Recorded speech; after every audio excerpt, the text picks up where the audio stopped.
नमस्कार दोस्तों, wholesome tales में आपका स्वागत है।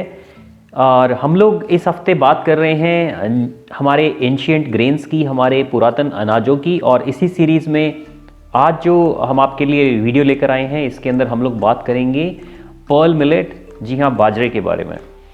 बाजरा जो है वो मिलेट का सबसे कॉमन नाम है। जब भी हम लोग मिलेट के बारे में सर्च करते हैं तो सबसे पहले बाजरा ही हमारे सामने आता है। और उसका कारण जो है वो स्वाभाविक है, वो ये कि बाजरा जो है सबसे ज़्यादा कॉमन मिलेट है, कॉमन अनाज है अगर मिलेट्स के अंदर देखें तो, जो भारतवर्ष में पाया जाता है। तो आइए बाजरे के बारे में थोड़ी चर्चा करते हैं। बाजरा वैसे तो किसी परिचय का मोहताज नहीं है, लेकिन फिर भी अगर हम देखें तो अलग अलग भाषाओं में, हिंदी में इसको बाजरा बोलते हैं, जैसे हमने अभी बात की। तमिल में, तेलुगु में, कन्नड़ा, मलयालम में इसके अलग अलग नाम हैं जो आपको स्क्रीन पर इस टाइम दिख रहे हैं। मराठी, गुजराती में भी इसको बाजरा ही बोला जाता है या बाजरी बोला जाता है कुछ क्षेत्रों में। कि बाजरा का इतिहास कैसा रहा है। करीब 4000 साल पहले बाजरा जो है कई अलग अलग देशों में ये पाया जाता था। और उसके बाद ये सबसे पहले जो फैला वो ईस्ट अफ्रीका में, पूर्वी अफ्रीका में ये फैला। और उसके बाद भारत में ये तकरीबन 3000 साल पहले आया और तब से ये बहुत प्रचलन में है भारत में। और 2000 साल पहले जो है ये साउथ अफ्रीका में फैला और उसके बाद अफ्रीका में भी ये पूरी जगह पर फैल गया। तो अफ्रीका में बहुत सारी कंट्रीज़ हैं जहाँ पर ये उगाया जाता है। इस टाइम पे सिर्फ बाजरा की ही तकरीबन 750 से ज़्यादा जो सीड्स की वैरायटीज़ हैं इस टाइम पे प्रिजर्व की हुई हैं। तो आप समझ सकते हैं कि इतने सालों में बाजरा कितने अलग अलग तरीके से ग्रो किया गया होगा, कैसे कैसे ये डेवलप हुआ होगा, जो कि इसकी इतनी ज़्यादा वैरायटीज़ के सीड्स जो हैं वो प्रिजर्व किए हुए हैं। और 50 से ज़्यादा देशों में ये उगाया जाता है। और भारत विश्व का सबसे बड़ा बाजरे का प्रोड्यूसर है, तो यानी बाजरा सबसे ज़्यादा उगाया जाता है। और बहुत सारी कंट्रीज़ में बाजरा जो है इंडिया से एक्सपोर्ट भी किया जाता है। और पूरे भारत में ये उगाया जाता है, ऐसा नहीं है कि किसी एक पर्टिकुलर प्रांत में उगाया जाता है। करीब 12 स्टेट्स हैं इंडिया के जहाँ पर ये उगाया जाता है। नॉर्थ में भी उगाया जाता है, ईस्टर्न स्टेट्स हैं हमारे पूर्वी क्षेत्र के, वहाँ पर भी उगाया जाता है। और दक्षिण भारत के स्टेट्स में भी उगाया जाता है। बाजरा को न्यूट्रिशनल पावर हाउस बोला जाता है। और उसका कारण ये है कि ये जैसे बाकी मिलेट्स में भी बैलेंस न्यूट्रिशन होता है, वैसे ही बाजरे के अंदर भी बहुत बैलेंस न्यूट्रिशन होता है और इसकी कुछ खास अपनी प्रॉपर्टीज़ भी हैं। तो अगर हम मिनरल्स की बात करें और यहाँ पे अगर थोड़ा कंपैरिजन करने की कोशिश करें तो जो चावल और जो गेहूँ है उसकी तुलना में अगर हम देखें तो बाजरे के अंदर करीब 4 गुना ज़्यादा मिनरल्स होते हैं चावल की तुलना में। और तकरीबन 6 से 7 गुना फाइबर होता है। और गेहूं से कंपेयर करें तो करीब 5 गुना ज़्यादा फाइबर होता है बाजरे के अंदर। 24 गुना ज़्यादा आयरन होता है राइस की तुलना में इसके अंदर। और गेहूं की तुलना में करीब 3 से 3 गुना ज़्यादा इसके अंदर आयरन होता है। 0 ग्लूटेन है। मिलेट्स जैसे आप जानते ही होंगे, मिलेट्स में ग्लूटेन नहीं होता, इसके अंदर बाजरे के अंदर भी ग्लूटेन नहीं होता। तो जिनको ग्लूटेन या व्हीट एलर्जीज़ वगैरह की प्रॉब्लम है उनके लिए बहुत बढ़िया विकल्प है ये।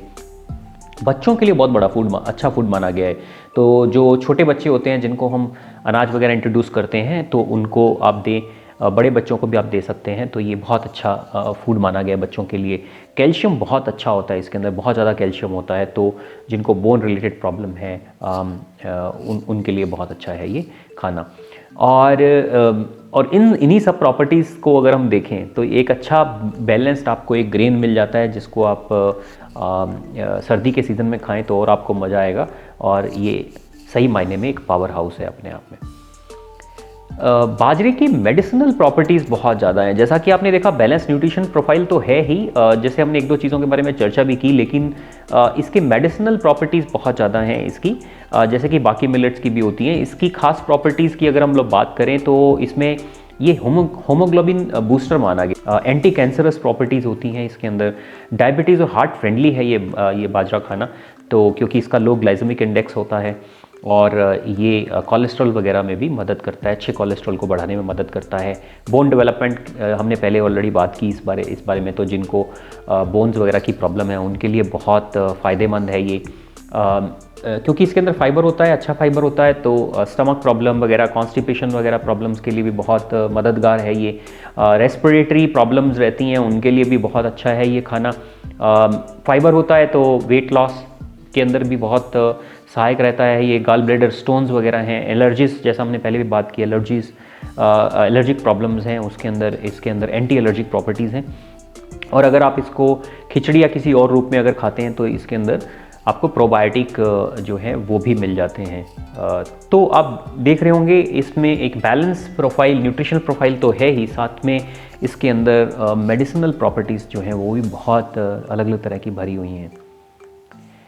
ये अनाज जो है बाजरा, ये वुमन और बेबीज़ के लिए बहुत ही बढ़िया अनाज माना गया है, खासकर प्रेगनेंसी के दौरान, क्योंकि उस टाइम पे जो गेस्टेशनल डायबिटीज़ हो जाती है या जो बच्चे के डेवलपमेंट के लिए जो अलग अलग तरह के हम मल्टीविटामिन्स और इस तरह की चीज़ें जो लेते हैं उसकी ज़रूरत नहीं पड़ती अगर हम सही मात्रा में बाजरा खाएं तो, क्योंकि इससे कैल्शियम कंटेंट अच्छा खासा मिल जाता है। तो बच्चे की डेवलपमेंट के लिए, जो टीथ के डेवलपमेंट के लिए, बोन्स के डेवलपमेंट के लिए जो न्यूट्रिशन चाहिए, जो कैल्शियम चाहिए, वो आपको बहुत ही अच्छी मात्रा में इससे आपको मिल जाता है।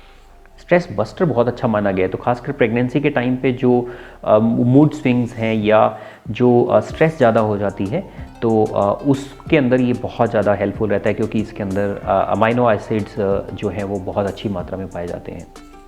डिप्रेशन वगैरह के लिए बहुत अच्छा माना गया है ये। और इसके अलावा बच्चे को जब हम फर्स्ट टाइम ग्रेन्स इंट्रोड्यूस करते हैं तो बच्चे को पैक्ड फूड जो बच्चों का आता है वो देने की बजाय अगर हम बच्चे को बाजरे का बना दलिया बच्चे को इंट्रोड्यूस करें तो वो बच्चे की ग्रोथ के लिए बहुत अच्छा रहता है, क्योंकि इसके अंदर फाइबर है, कैल्शियम है, आयरन वगैरह बहुत अच्छा है, तो बच्चे की ग्रोथ के लिए बहुत अच्छा है ये फूड। इसके अलावा मेडिसिनल और न्यूट्रिशनल प्रॉपर्टीज़ के अलावा अगर हम और भी बात करें तो बाजरा अपने आप में जो है ये इन्वायरमेंट के लिए बहुत अच्छा है, क्योंकि ये ड्रॉट टॉलरेंट क्रॉप मानी गई है, यानी कि कम पानी चाहिए इसको, और इसके साथ ही ये मिट्टी की उर्वरकता को भी बहुत अच्छे तरीके से ये मेंटेन करके रखता है। तो ये इन्वायरमेंट के लिए बहुत फ़ायदेमंद है, जैसे कि बाकी मिलेट्स भी इन्वायरमेंट के लिए बहुत अच्छी मानी गई है इन्हीं कॉमन प्रॉपर्टीज़ के कारण। एनर्जी बॉम्ब माना गया है इस अनाज को, क्योंकि इसके अंदर हर एक 100 ग्राम में करीब 361 किलो कैलोरीज आपको एनर्जी मिल जाती है। तो जो भी ज़्यादा फिजिकल वर्क करते हैं उनके लिए बाजरा बहुत उपयोगी है, बहुत ज़्यादा उपयोगी है। तो एक बैलेंस ग्रेन है ये अपने आप में, अगर हम बाजरा की बात करें तो। बाजरे के अगर आप राजस्थान गुजरात क्षेत्र में अगर कभी गए होंगे तो आपने जो बाजरे की कोई ना कोई व्यंजन ज़रूर खाया होगा, बहुत ज़्यादा प्रचलन में है खासकर राजस्थान में तो। और बाजरे का जो सबसे जो मुख्य तो 3 व्यंजन जो अक्सर हम देखते हैं वो या सुने भी होंगे, आपने खाए भी होंगे, वो हैं बाजरे को आप राइस के तौर पे खा सकते हैं सब्जी वगैरह के साथ, बहुत अच्छा बनता है ये। इसके अलावा बाजरे की खिचड़ी जो है राजस्थान में खासकर गुजरात में बहुत पॉपुलर है, इसको आप घी के साथ खाइए, बहुत मज़ा आता है। खासकर मोट बाजरे की खिचड़ी बहुत प्रचलित है और सर्दियों में तो ये बहुत ही अच्छी लगती है खाने में। और तीसरा बाजरे की रोटी, ऑब्वियसली आपने इसको कड़ी के साथ राजस्थानी थाली में या गुजराती थाली में ज़रूर खाया होगा। तो बाजरे की रोटी जो है डेफिनेटली बहुत ज़्यादा पॉपुलर है, तो आप सर्दियों में बनाएं, इसको खाएं मक्खन के साथ, बहुत अच्छा रहता है। इसके अलावा एक चीज़ जो मैं आपके नोटिस में लाना चाहूँगा, क्योंकि हम लोग एंशिएंट ग्रेन्स की बात कर रहे हैं, तो भारत के राजपत्र पे करीब 2018 में कृषि और किसान विकास मंत्रालय द्वारा एक नोटिस निकाला गया था। उस नोटिस के अंदर ऑफिशियली ये डिक्लेयर किया गया था कि जो मिलेट्स हैं वो हमारे पौष्टिक अनाज की कैटेगरी में आते हैं। बाजरा का भी उसके अंदर नाम था कि ज्वार बाजरा वगैरह जो है ये इसके अंदर मधुमेह रोधी गुण होते हैं, यानी मधुमेह वगैरह जिनको शुगर की प्रॉब्लम है उनके लिए बहुत अच्छा ये मिलेट माना गया है। इसके अलावा जो बाकी हम जो मिलेट्स की बात करते हैं इस सीरीज़ में शुरू में भी हमने बात की, और श्रीधान्या मिलेट की भी बात करते हैं, उन सारे मिलेट्स को भी इसके अंदर लिस्ट किया गया है। फॉक्सटेल मिलेट है, प्रोसो मिलेट है, कोडो मिलेट है, बार्नयार्ड मिलेट है। तो इन सारे जो अनाजों को भी इसके अंदर शामिल किया गया है, और ये इस राजपत्र के अंदर ये डिक्लेयर किया गया था कि इनको पौष्टिक अनाज जो है माना गया है। तो दोस्तों ये था एक छोटा सा वीडियो हमारा पर्ल मिलेट को लेकर। उम्मीद है आपको इससे पर्ल मिलेट यानी बाजरा के बारे में अच्छी जानकारी मिली होगी, और क्योंकि अब सर्दियों का सीज़न है तो ज़रूर आप बाजरे को इस्तेमाल कीजिए, बाजरे की खिचड़ी बनाइए और खाइए और खिलाइए। आपका बहुत बहुत शुक्रिया। प्लीज़ हमारे चैनल को सब्सक्राइब करें, इस वीडियो को लाइक करें और ज़्यादा से ज़्यादा शेयर करें। धन्यवाद।